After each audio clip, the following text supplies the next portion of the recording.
You're listening to Luke's English podcast. For more information, visit teacherluke.podomatic.com. Hello, welcome to Luke's English podcast. Today I'm going to teach you some more useful phrasal verbs, and it's going to be done like this. First, I'm going to play you a recording of a meeting, okay? In that meeting recording, there are 10 phrasal verbs. I'd like you to try and find the phrasal verbs. So listen to the recording and try to find 10 phrasal verbs. I'd like you to imagine that I am having a meeting with my production team for Luke's English podcast. Now, actually, I just produced the podcast on my own, but I'd like you to imagine that maybe I've got a production team of people who work together to produce episodes of Luke's English podcast, okay? So imagine I am talking to my production team on Monday morning. We're having a little meeting to talk about ideas for my next podcast, okay? So in the production team, I've got some people you might know. There's me, of course, I'm the project manager. And then you've got, then I've got Robert De Niro. He's one of my members of staff, and I've got Al Pacino as well, and also I've got Sean Connery working for me too. So it's a small team. It's just me, Robert De Niro, Al Pacino, and Sean Connery together working on the podcast. Okay, so I'd like you to listen to the meeting that we have on Monday morning and try and find 10 phrasal verbs. I will explain all of them after you have listened to the recording. Okay? Are you talking to me? Are you talking to me? I says to him, are you talking to me? You must be talking to me, buddy. Anyway, I said to him, you. Good morning, everybody. Hello. Yes, I did. I told him. Yeah, hi. Yes. Hi, Rob. Oh, sorry. Yeah, hello, Al. We'll continue the conversation. Good morning, Sean. Okay. Excuse me. Hello. Sorry. Hello. Sorry, can you just listen for a minute? Thank you. Sean, thank you. Sorry. Okay, so good morning to everyone. Good morning. I'd just like to kick off by saying I hope you had a good weekend. Very good. And that you're rested and ready to get down to some good work on the podcast this week. So there are a few matters I would like to bring up in this meeting, but before we get on to that, I've got a couple of messages here to read out. Let's see. Well, I've got one here from Barack Obama. He says, "Thanks, Luke, for the interesting podcast on Michael Jackson. It was educational, entertaining, and informative. Well done." That is interesting. That's a good message. That's an interesting. Well, I think we knew that already, didn't we? Yeah, we knew. Another one here from Yoda. Yoda? Yeah, you know, Yoda, the Jedi Master from Star Wars. Yeah, that's right. And Yoda said, "Your Susan Boyle podcast I enjoyed. Listened to it 3 times. I have. Very useful for my English. The podcast is." Well, thanks, Yoda. Grammar's terrible. Bob, is he still going to grammar lessons? Yes, he is. His sentence structure hasn't improved much. I have tried with him. I have tried very hard. Look, very hard. Do or do not, okay, Bob? Okay. There is no try. Okay. I understand. Right, thank you very much. I understand. Okay. Now, Al asked me recently, that's right, Al, if we could upload a new video onto YouTube soon in order to compete with other YouTube teachers like Mr. Duncan and that guy with the stupid hat. Yeah.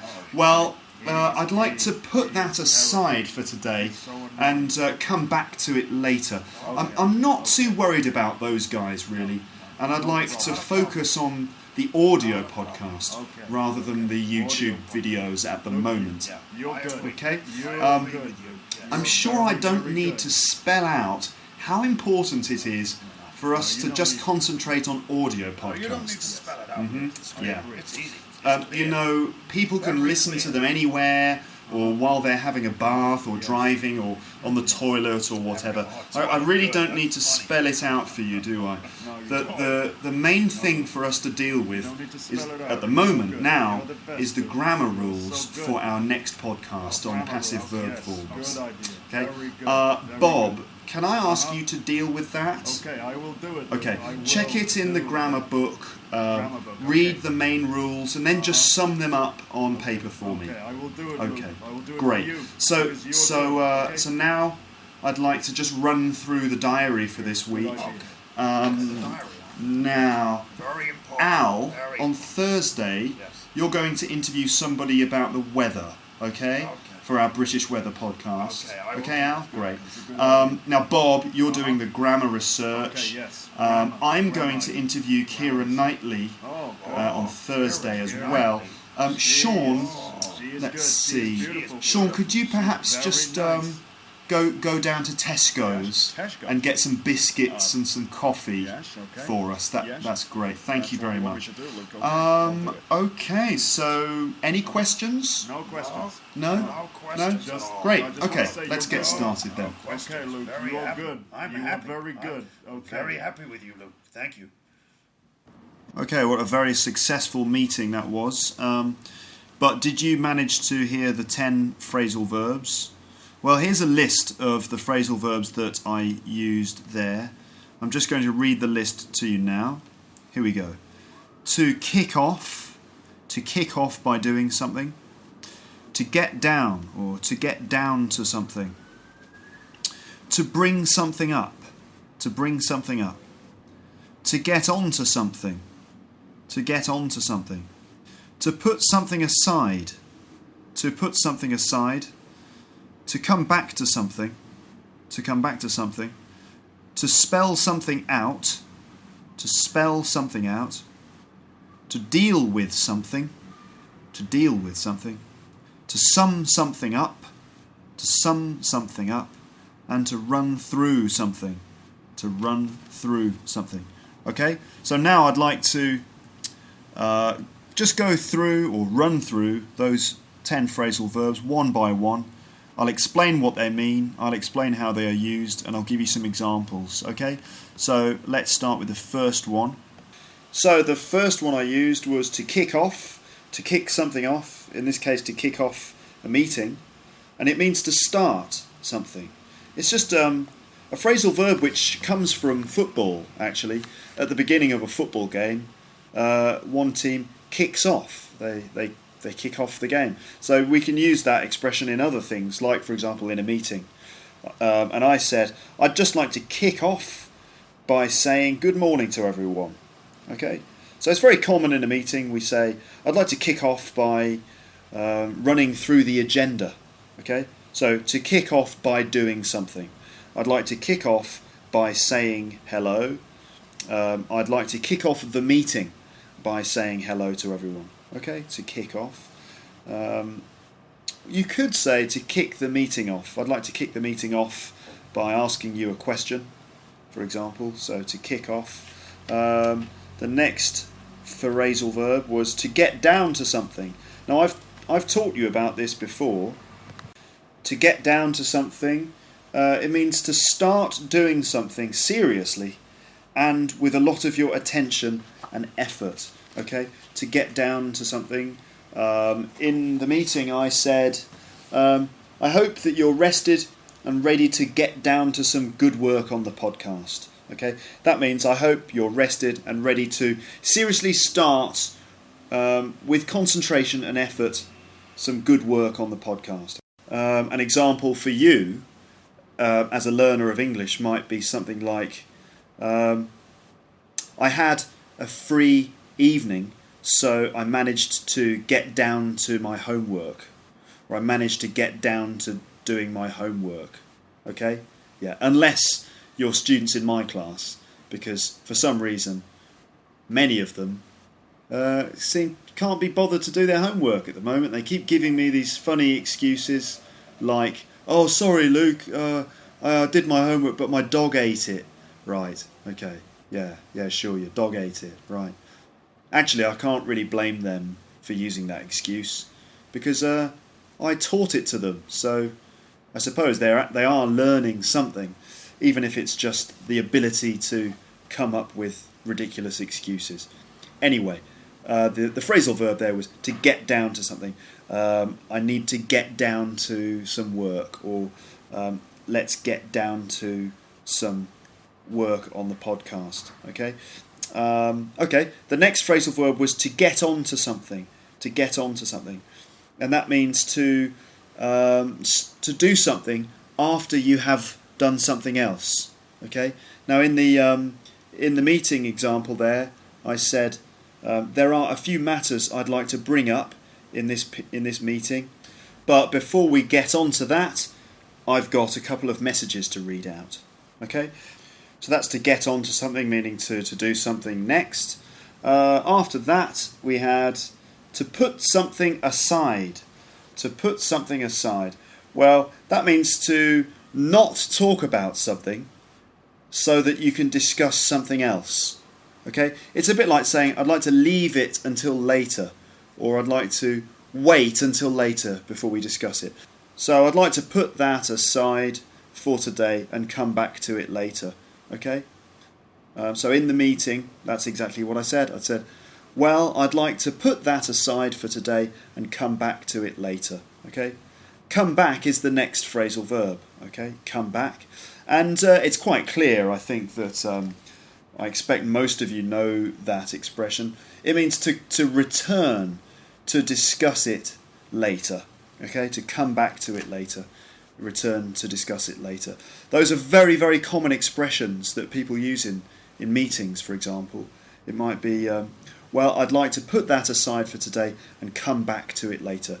It means, I don't want to discuss it now, I'd like to discuss it later. Okay? Alright. Okay, so after that, next phrasal verb was to spell something out. To spell something out. Okay? And that means to explain something in detail. To explain it in detail. Now, in the meeting I said, I'm sure I don't need to spell out how important it is for us to just concentrate on audio podcasts. Okay? I don't need to spell it out for you. Right? So there, what I meant was, I'm sure I don't need to explain in detail how important it is. Okay? I don't need to explain it in detail. I don't need to spell it out for you. We use the word spell as well when you're talking about how to write a word. How do you spell it? Yeah? How do you spell that? But we also use the expression to spell something out to mean to explain it in detail as well. So it's quite common in a question. If you don't understand what someone is saying, like if you don't understand a suggestion that they've made, you can say, sorry, I don't quite understand that. Could you spell that out for me? All right? Meaning, could you explain that to me in detail? Right, the next phrasal verb was to deal with something. To deal with something. And to deal with something means to discuss it, to give all of our attention to it, and to fix it or solve it. Okay? So in the case of the meeting, I said, the main thing for us to deal with is the grammar rules for our next podcast on passive verb forms. Okay, so that means the next thing for us to talk about, discuss, and solve or fix is the grammar rules for our next podcast. Okay, and then I said, Bob, can I ask you to deal with that? So that means I want Bob to do it, to fix it, to solve that problem, to work on that task, to do that job. I want him to deal with that. Okay? Again, very, very common expression, that one. Okay, the next phrasal verb was to sum something up. To sum something up. And obviously that means to give a summary of something. Okay? To sum something up, to give a summary of it, to summarise something. Okay? In the meeting I said to Robert De Niro, read the main rules and then sum them up for me on paper. So I'm asking Robert, or Bob as I call him, most of his friends call him Bob actually. I said to him, read about the grammar rules for passive verb forms and sum them up. So summarise them or write them in a simple way, in a simple form, right? Just the basic points to sum something up. Next phrasal verb was to run through something. To run through something, and that means to repeat something in order to make sure it is correct. To repeat it in order to make sure it's correct, or to talk about it step by step in order to make sure it's correct. So I said, okay, now I'd like to run through the diary for this week. So you can imagine that means I'm going to talk about each day step by step in order to make sure that everybody understands it. I'm going to run through it. You can run through a lot of things. Run through dates in a diary. Run through the points on an agenda for a meeting. Run through comments from your customers, for example. Okay, to run through something. And that is it. That's the end of this little podcast about phrasal verbs. 10 useful phrasal verbs for you. Don't forget, you can visit the webpage teacherluke.podomatic.com, and there you can read the phrasal verbs. You can also read a transcript of the meeting that I had with Bob and Al and Sean. You can read a transcript, and you can also read definitions and examples of the 10 phrasal verbs. That's it. I hope you enjoyed that. I hope you found it useful. If you want me to leave a message for Robert De Niro or Al Pacino or Sean Connery, just send me an email. The address is luketeacher@hotmail.com. I'd be glad to leave them a message for you. They're very nice people, and I'm sure they'd be very happy to hear from you. That's the end of this short podcast. Thanks very much. Bye, bye, bye, bye, bye, bye. Thanks for listening to Luke's English podcast. Don't forget to email me at luketeacher@hotmail.com.